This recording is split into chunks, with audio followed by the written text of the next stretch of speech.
Pues gracias por acompañarnos. Me gustaría que nos comenzaras platicando un poquito acerca de, pues primeramente esta faceta que vives en el cine, en el Festival Cinema Diva en Montreal. Cuéntanos un poco acerca de los proyectos, porque son dos, no únicamente es uno. Cuéntanos de estos proyectos, por favor. Sí, fíjate que estoy muy emocionada. Primero que nada, muchísimas gracias por la invitación, gracias a la gente que nos escucha.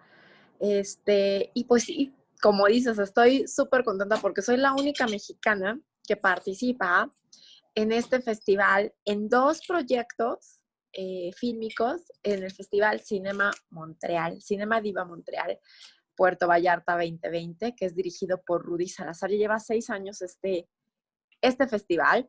Empezó en Puerto Vallarta, ya migró a Montreal y bueno, ya es súper internacional y soy parte de la selección con dos piezas fílmicas. Una de ellas es un cortometraje de pandemia, ¿no? Porque de cuarentena, porque pues bueno, había que sacar lo que está sucediendo en este momento, lo que estábamos viviendo cuando esto estaba empezando, porque el cortometraje se grabó en abril.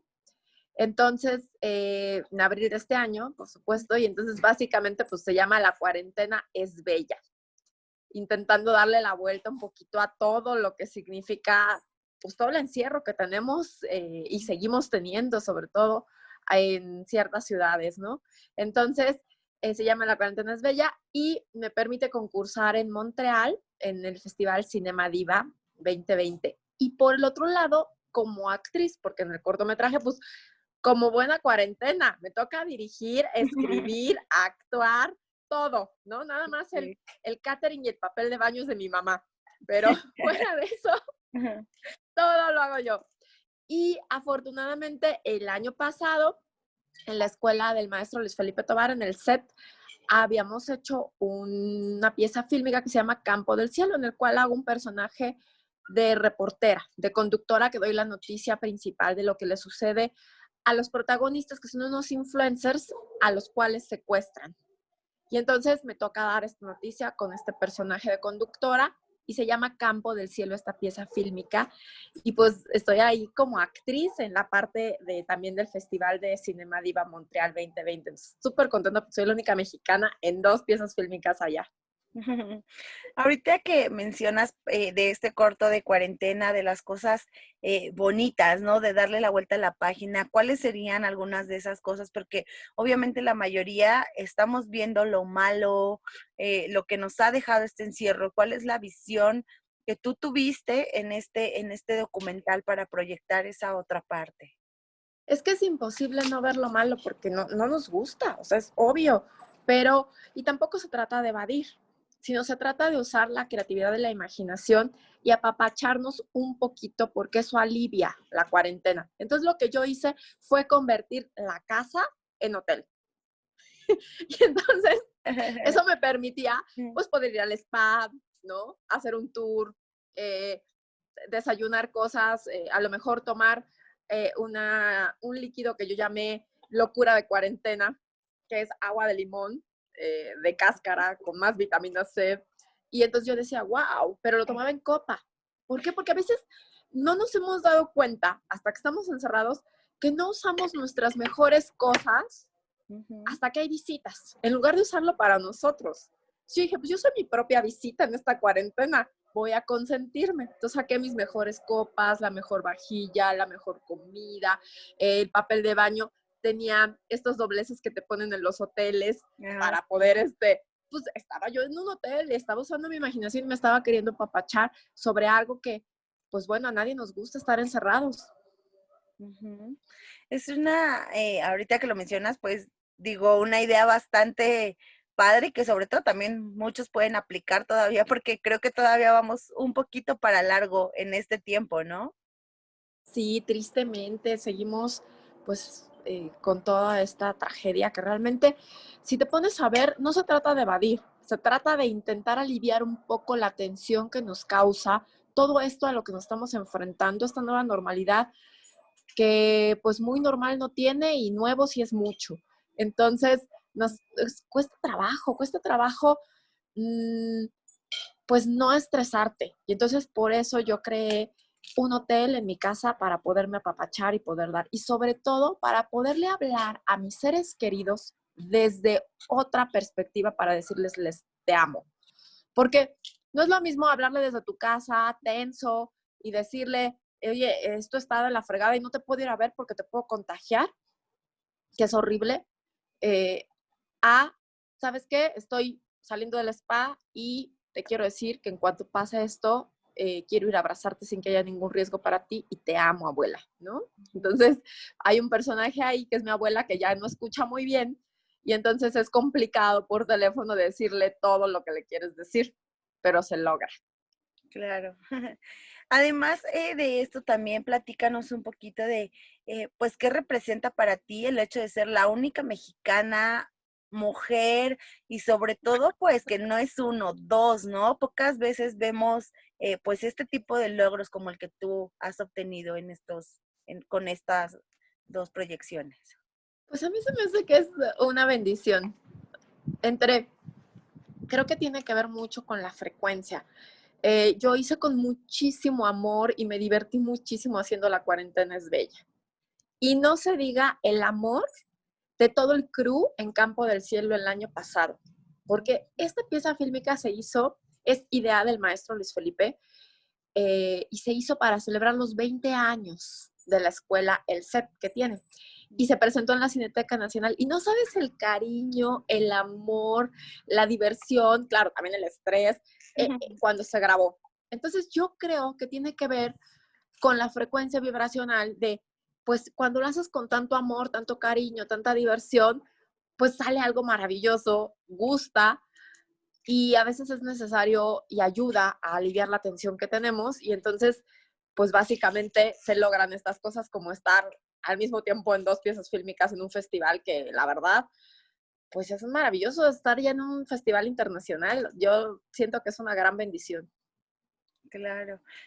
Además también, digo, de estar en el festival y demás, pero ¿qué opinión tienes respecto a las oportunidades que se les están dando? ¿Crees que ya hay más oportunidad en estos tiempos para todas las historias? Um, sí y no. Creo que depende de tu historia de vida. ¿A qué voy? Sigue siendo complicado ser mujer. Sigue siendo complicado que tu perspectiva de mujer sea el protagónico y no sea solamente la acompañante o la coprotagonista o la que es la musa y despierta todo lo que hace el protagonista. Sigue siendo complicado. Todavía no se logra saltar esa barrera ni en películas chiquitas ni en películas grandes, por ponerlo de alguna forma. Entonces, creo que sigue siendo complicado, pero que el camino está. Hay grandes mujeres cineastas en esta época que son un gran ejemplo y que sí les ha costado trabajo y algunas ha fluido. Hay muchas historias de vida en ellas que son grandes cineastas y dices, ¿cómo? ¿Cómo nunca? O sea, ¿cómo esta mujer tan increíble y tan famosa que lleva tanto tiempo en el cine nunca ha sufrido acoso? Cuando hay otras que igual son igual de famosas y de increíbles y siempre han sufrido acoso. Entonces, hay muchas historias de vida y sigue habiendo una brecha, pero depende, ahora sí, que mucho de tu historia de vida en el cine. Yo creo que la escuela, por ejemplo, de El SET, porque he estado en otras escuelas, me parece que es una escuela que no le da importancia al género, en el sentido de no hay discriminación. Tú quieres contar una historia y el maestro ve cómo puede ser para que se logre. No hay, no, tú que eres mujer no puedes hacer eso. Como en algunas ocasiones, muchísimos años antes, pasaba. Entonces, me parece que es una gran época, una gran oportunidad para la mujer en el cine y en muchas otras áreas del arte. Claro. Y ante esa oportunidad y demás, tú también, pues eres multifacética en todo lo que haces, porque no solo es actuar, producir, estás muy adentrada en esto, pero también esas historias de vida te han llevado a escribir un libro. Platícanos de esta otra faceta que también vemos en ti. Sí, fíjate que esa historia no es tan agradable, pero es necesaria. El libro se llama Ya denuncié violencia, ¿qué sigue?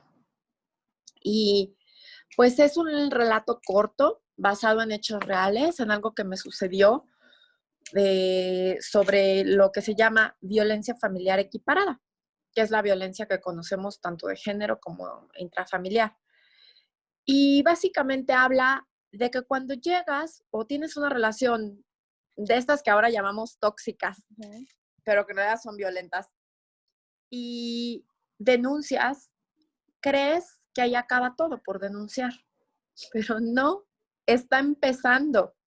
Tenemos que estar muy conscientes que denunciar violencia te lleva a vivir otro tipo de violencia, como enfrentarte al sistema de justicia que hay aquí en México. Entonces, básicamente, este relato corto te va llevando a través de las audiencias que voy viviendo y que van viviendo estos dos personajes para poder tener los pasos adecuados para poder lograr lo que se llama una vinculación a proceso. Vinculación a proceso significa que pudiste demostrar ante un juez que el delito de la violencia se ejerció y entonces se inició un juicio. Por eso ahí acaba el relato. Sí, les estoy spoileando el libro, pero no es lo importante el final. Lo importante son los pasos para poder lograr cuando denuncias que llegues a la vinculación a proceso. El libro incluye un glosario de términos legales y judiciales que no tienes por qué saber, como este de vinculación a proceso o judicializar, carpeta de investigación, todas estas cosas explicadas de manera muy simple para que cuando tu abogado o tu abogada te hable o el juez te esté diciendo algo o el MP, sepas de qué están hablando o tú puedas preguntar en los términos adecuados. Me parece que es indispensable porque la gente que te rodea te habla como si tú ya supieras esos términos. Y discúlpeme, pero pues afortunadamente es la primera vez que denuncio violencia y espero la última y no tendría yo por qué saberlo o nadie tendría por qué saberlo. Entonces, este pequeño relato incluye este glosario para que sepas en cada audiencia qué se tiene que llegar, cómo llegar y qué significa cada cosa. Claro. Fíjate que es muy importante esto que mencionas porque realmente nadie nos lo explica, ¿no? Muchas veces he tenido la oportunidad igual de estar en un caso, no justamente de violencia, pero sí, y efectivamente llegas con términos que no conoces, con todo esto y es como de, wow, qué pasa, ¿no? Y fíjate que esta labor que tú hiciste a través de este libro es bastante buena para todas las mujeres que están pasando por pues por un proceso similar, el que les expliques a detalle los términos. De verdad, felicidades por eso. ¿Y Gracias. dónde la gente puede obtener este libro? ¿Cómo lo pueden obtener? Y también platicarnos un poquito acerca de ¿cómo fue y cuánto tiempo te llevó escribirlo? Porque también muchas veces, pues creo que ha de ser complicado para ti el hecho de haberlo vivido y proyectarlo en una escritura. Sí, mira, el libro se encuentra en Amazon. Ahorita está en preventa, así que Okay. aprovechen. Ahora sí que compren su libro y obtengan justicia. Está en Amazon, lo buscas así, ya denuncié violencia que sigue y te va a aparecer la preventa. El lanzamiento oficial es el 25 de noviembre para conmemorar el Día Internacional de la No Violencia a la Mujer. Vamos a tener un evento virtual para poder lanzar el libro oficialmente. Entonces, ¿cómo lo escribí? Tristemente me tocó escribirlo conforme iba viviendo estas cosas. Yo, con tal de ya no seguir peleando o sufriendo, lo que hacía era, pues literalmente escribir lo que estaba sintiendo, lo que estaba viviendo, cómo esto estaba sucediendo. Y por este motivo, cuando me doy cuenta, pues ya tengo un relato corto que voy acompañando después de lo que va pasando en cada audiencia, porque nunca toman en cuenta que cuando tú te enfrentas otra vez a tu violentador en estos espacios que te permite la ley, porque es enfrentarte, es volver a verlo, es escuchar otra vez.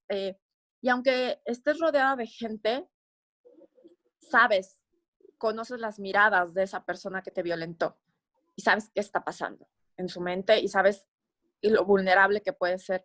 Entonces, para mí era muy importante que si alguien está pasando por este proceso, sepa qué se va a enfrentar. A mí me hubiera encantado saber ¿a qué me iba a enfrentar? Porque uno dice, híjole, ya se levantó la audiencia otra vez, voy, ¿y eso es malo o bueno? Es más tiempo para el violentador de libertad. Y uno dice, y yo sigo con miedo en mi casa, por ejemplo. Pero la ley lo permite, la ley permite levantar audiencias de acuerdo a ciertas cosas, por ejemplo, que no tengan la carpeta de investigación la defensa, o ese tipo de cosas que la ley permite y que uno debe tomar con calma, porque si no te estresas de más y no sirve de nada. Entonces, es muy importante también el periodo de terapia en el Centro de Atención a la Violencia Intrafamiliar que te da el gobierno.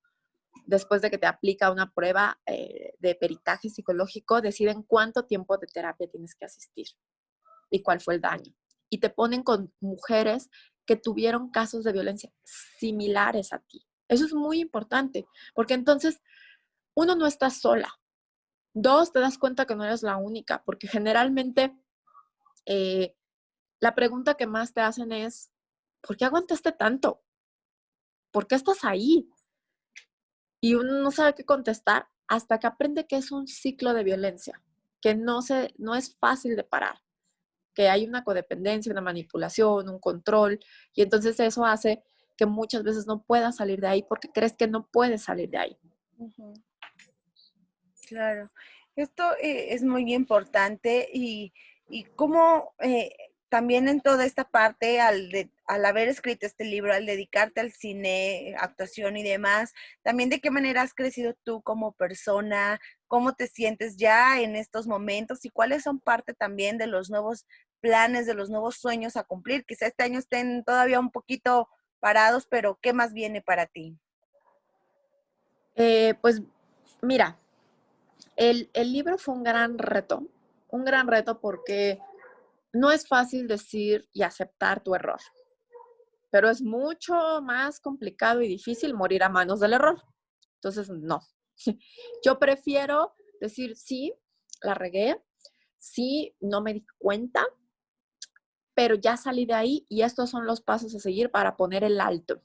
Porque mira, vivimos en un país donde se dice que pues 10 mujeres mueren diario al día. Y está mal dicho. Realmente 10 hombres se convierten en asesinos diariamente. Cuando lo pones así, te das cuenta que realmente es muy peligroso cuando denuncias en un país como México porque parece que estás firmando una sentencia de muerte. En ese momento te enfrentas a la violencia del violentador que no le gusta que hayas dicho basta y te enfrentas también a la violencia del sistema. Entonces son dos cosas en las cuales eres muy vulnerable. Y entonces no te queda más que crecer, o sea, aprender. Y por eso escribí Ya denuncié violencia que sigue, porque me parece importante. Yo no estoy diciendo vayan y denuncien, sino me parece muy importante que sepas a qué te vas a enfrentar. Y sobre todo que sepas qué abogado o abogada elegir. ¿Qué tendría que tener para que realmente esté de tu lado? Para que realmente no se venda ante el sistema. Porque sucede. Entonces, me parece que tiene cosas como importantes que a mí me hubiera gustado tener antes de enfrentarme a todo este proceso. Claro. Lizzy, tus redes sociales donde la gente puede seguirte, pues por último, pues invitarlos a que compren el libro, a que sean parte pues también de todo esto. Fíjate que me han preguntado una cosa muy interesante. ¿Este libro solo es para mujeres? Y yo les digo que no, porque no hay hombre que no tenga una amiga, una hermana, una tía, una vecina al que le pueda servir. Claro. Entonces, queremos hacer regalos importantes este año. Nos hemos dado cuenta de lo que realmente es importante este año. Pues bueno, es importante la paz, la tranquilidad, el acabar con las pandemias que teníamos mucho antes del COVID, que es, por ejemplo, la violencia o la desigualdad de género. Entonces, me parece como muy importante que compremos este libro todos, hombres y mujeres, y se lo demos a quien creamos que le puede funcionar o incluso lo tengamos ahí porque se vuelve como un recordatorio también. Si tú, por ejemplo, afortunadamente en este país eres de la poca estadística que no has vivido violencia, pues qué increíble, tenlo de cabecera, porque es muy importante saber cuándo es violencia y cuándo no, ya que te enfrentas. Mis redes sociales pues son Lisi Snaurrizar, Lisi se escribe Lisi. Estoy así en Facebook, en Twitter, en Instagram. Uso más Facebook porque pues no soy tan millennial. y, y, y en Amazon encuentren, escriban, ya denuncié violencia, ¿qué sigue? Y pues aquí va a aparecer esta plaqueta, este relato corto que les va a ayudar y que van a obtener justicia. Perfecto, Lizzy, pues muchas gracias, felicidades por todo esto que estás haciendo, por todo lo que has logrado, de verdad, más mujeres como tú. Muchas gracias por regalarnos estos minutos. Gracias a ustedes, un placer y estamos en contacto. Claro que sí, muchas gracias, hasta luego. Hasta luego. Bye.